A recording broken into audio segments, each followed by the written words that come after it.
Hello dear friends, आप सबका बहुत बहुत स्वागत है आपके प्रिय चैनल मैथमेटिक्स बाय आर के सर में।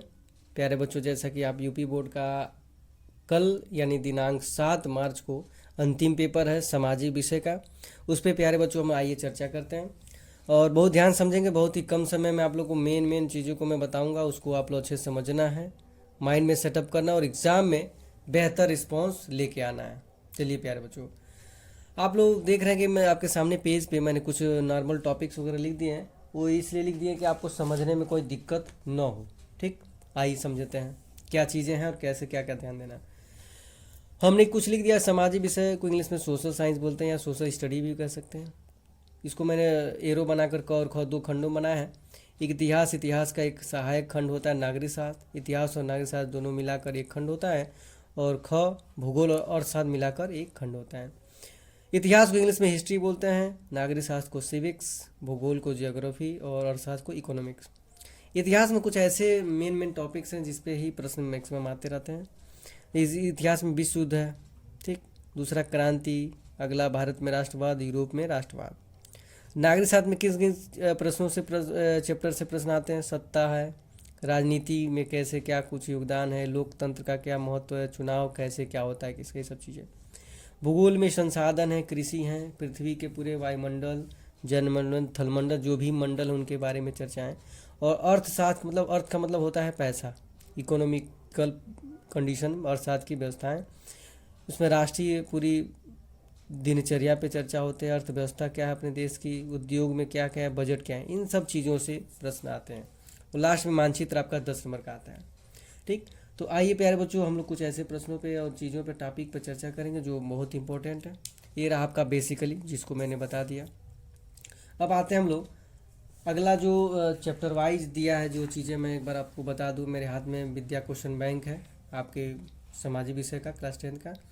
और देख रहे हैं कि भारत इकाई आपका 4 इकाइयों में बटा है। पहला इकाई भारत और समकालीन विश्व, दो इतिहास के बारे में पूरा है।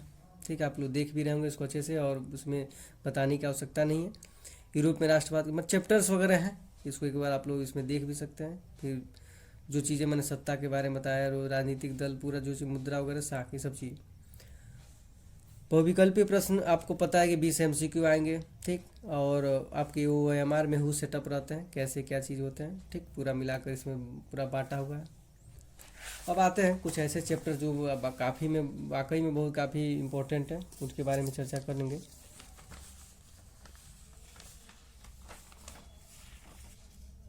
आपका ये चीज़ है, आपका फ्रांस की घोषणा किस वर्ष हुई थी? 1848 में। इसको आप लोग ध्यान से देख लेंगे।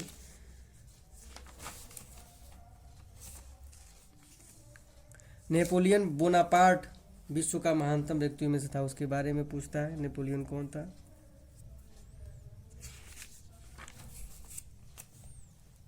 ये मैं चीज़ें आपके सामने वही चीज़ पेश कर रहा हूँ जो अक्सर बहुत पूछे जाते हैं प्रश्नों में।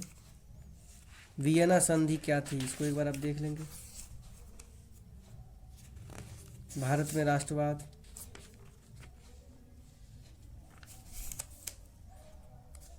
महात्मा गांधी दक्षिण अफ्रीका कब लौटे? 1915 में, ये भी ध्यान देना है। जलियांवाला बाग हत्याकांड कब हुआ था? 13 अप्रैल 1919 को हुआ था।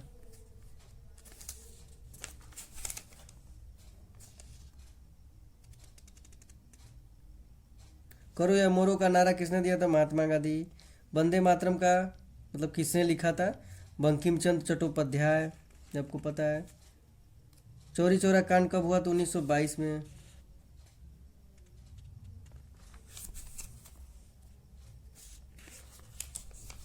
इन सब चीज़ों पे एक बार आप लोग देख लेंगे।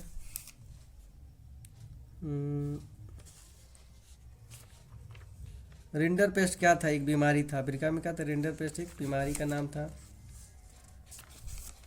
प्रथम विश्व युद्ध कब हुआ था? 1914 से लेकर 1919 तक। ये दिमाग बना लिए, प्रश्न बार बार पूछता है। ठीक, प्रथम विश्व युद्ध किसके के बीच यह युद्ध 2 खेमों में लड़ा गया था? एक तरफ मित्र राष्ट्र यानी ब्रिटेन, फ्रांस और रूस थे, और दूसरी तरफ केंद्रीय शक्ति यानी जर्मनी, ऑस्ट्रिया और हंगरी, ऑटोमन तुर्की थी। ठीक, ये चीज़ अक्सर आता रहता है।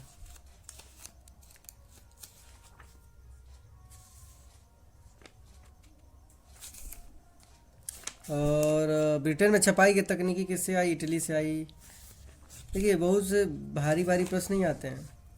आप इसमें निबंधात्मक भी आप जोड़कर भी चीज़ों को लिख सकते हैं। टिहरी बांध परियोजना किस राज्य में स्थित है? उत्तराखंड में है। विश्व में सर्वाधिक वर्षा किस स्थान पर होती है? मासिंडा में होती है, अक्सर प्रश्न पूछता है। भारत विश्व दृष्टि मात्रा कितना प्रतिशत प्राप्त करता है? 4%।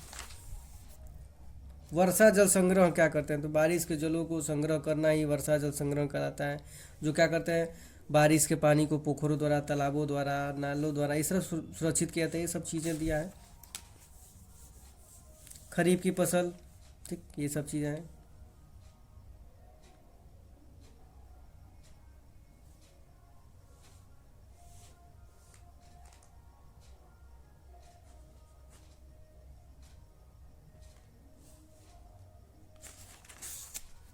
अब ये सब चीज़, चावल की खेती की उपयुक्त मिट्टी, भौगोलिक दशा बताएं, ये सब चीज़ देखिए बहुत आसान है।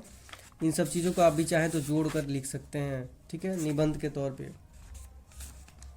और कुछ ऐसे प्रश्न हैं जिनको आपको मैं रिवाइज करा दे रहा हूँ।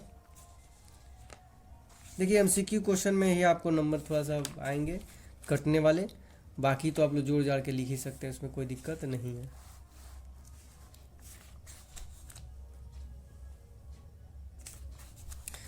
चलिए ये सब चीज़ें तो हमको लग रहा है आप लोग मैनेज कर सकते हैं। अब आते हैं हम लोग मैप में। मैप मान लीजिए कुछ अगर प्रश्न पूछ दिया, उसको कैसे क्या करना है, तो ध्यान दीजिए उसके लिए क्या चीज़ों का ध्यान देना है।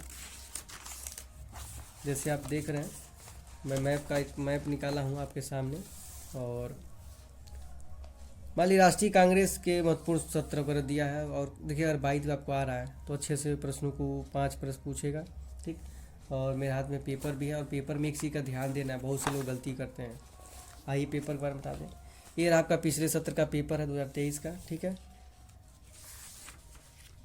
आइए कुछ ऐसे प्रश्न हैं जिनको मैंने चर्चा करते, हो सकता है अक्सर आ जाते हैं। आइए पहला प्रश्न का, निम्नलिखित नेताओं में से किसने गुप्त संगठन यंग इटली बनाया था? तो ऑप्शन नंबर बी है जूसेपे मेत्सिनी ने। किसने? जूसेपे मेत्सिनी ने। दूसरा प्रश्न क्या कह रहा है? दूसरा ये कह रहा है कि निम्नलिखित किसे 1871 में जर्मनी का प्रथम सम्राट घोषित किया गया? तो कैसर विलियम प्रथम। किसको? कैसर विलियम प्रथम, ऑप्शन नंबर 1। अगला 1789 में फ्रांस में किस प्रकार का शासन था? सीमित राजतंत्र, ऑप्शन नंबर 1 सीमित राजतंत्र था।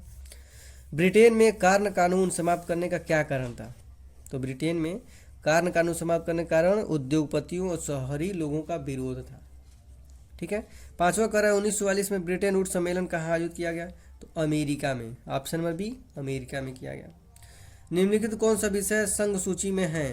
तो प्रतिरक्षा संघ सूची में है, ऑप्शन नंबर ए। फिर आगे देखते हैं, श्रीलंका में कौन सा बहुसंख्यक वर्ग है? बहुसंख्यक वर्ग है, तो ऑप्शन सी सिंहली। निम्नलिखित देशों में कहाँ संघात्मक शासन नहीं है? तो संयुक्त राज्य अमेरिका में संघात्मक नहीं है, option number C. Mahatma Gandhi का विचार क्या था? धर्म और राजनीति अलग अलग है, ठीक, ये उनकी विचारधारा थी। निम्नलिखित में से कौन सा लोकतंत्र से संबंधित है? तो पारदर्शी शासन होना चाहिए लोकतंत्र में, वैध शासन होना चाहिए, उत्तरदायी भी शासन होना चाहिए, तो सब का सब है इनमें से सभी। 11वां क्या, निम्नलिखित में से किस राज्य में सीढ़ीदार सोपानी खेती की जाती है? तो उत्तराखंड में सीढ़ीदार खेती की जाती है, ऑप्शन नंबर सी। 12वां का, निम्नलिखित कौन सी रबी की फसल है? तो रबी में हमारा चना होता है, ऑप्शन नंबर सी। मोनाजाइट रेत में निम्नलिखित में से कौन सा खनिज पाया जाता है? तो मोनाजाइट रेत में होता है थोरियम, ऑप्शन नंबर सी। क्या पाया जाता है? थोरियम। 14 का, निम्नलिखित में से कौन सा उद्योग चूना पत्थर को कच्चे माल के रूप में प्रयोग करता है? तो ऑप्शन नंबर सी सीमेंट, चूना पत्थर को कच्चे माल के रूप में प्रयोग किया जाता है। निम्नलिखित पड़ोसी देशों में से मानव विकास के लिहाज से किस देश की स्थिति भारत से बेहतर है?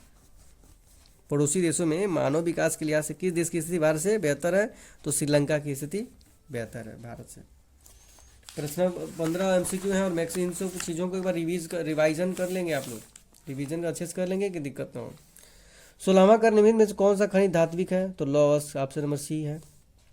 17वां कह रहा है एक वस्तु का अधिकांशतः प्राकृतिक प्रक्रिया से उत्पादन क्या होता है? प्रारंभिक क्षेत्र में सम्मिलित है, ऑप्शन नंबर ए। 18वां कह रहा है एंथ्रासाइट का संबंध निम्न किस खनिज से है? तो कोयला से, ऑप्शन नंबर सी। 19वां कार्य निम्नलिखित किस वर्ष बांग्लादेश ग्रामीण बैंक की स्थापना की गई थी? तो बांग्लादेश ग्रामीण बैंक की स्थापना 1970 में की गई थी। और लास्ट रहा, सार्वजनिक और निजी क्षेत्रों का वर्गीकरण निम्नलिखित किस आधार पर निर्धारित किया जाता है?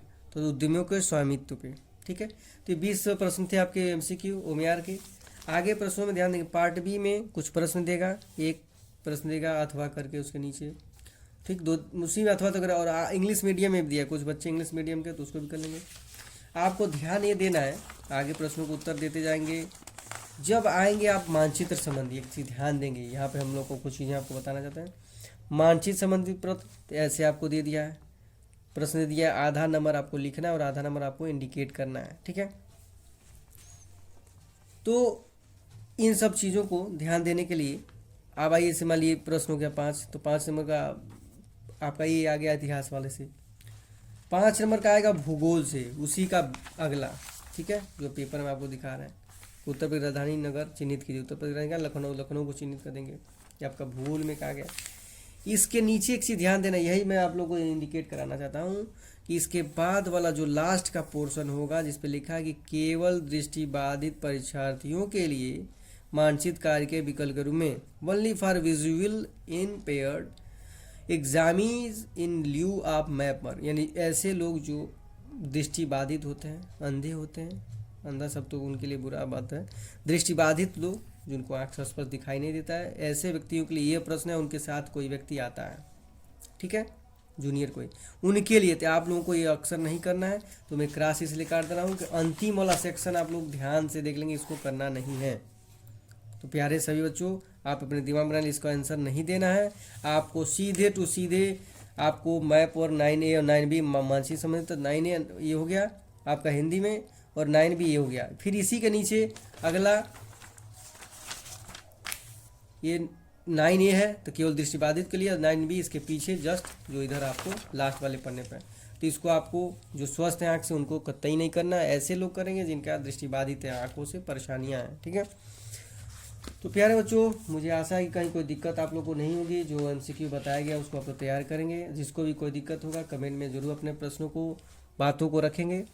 और जो लोग इस वीडियो को देख रहे हैं, वीडियो को लाइक कर दें, शेयर कर दें और अपने दोस्तों में भी सब्सक्राइब करा लें।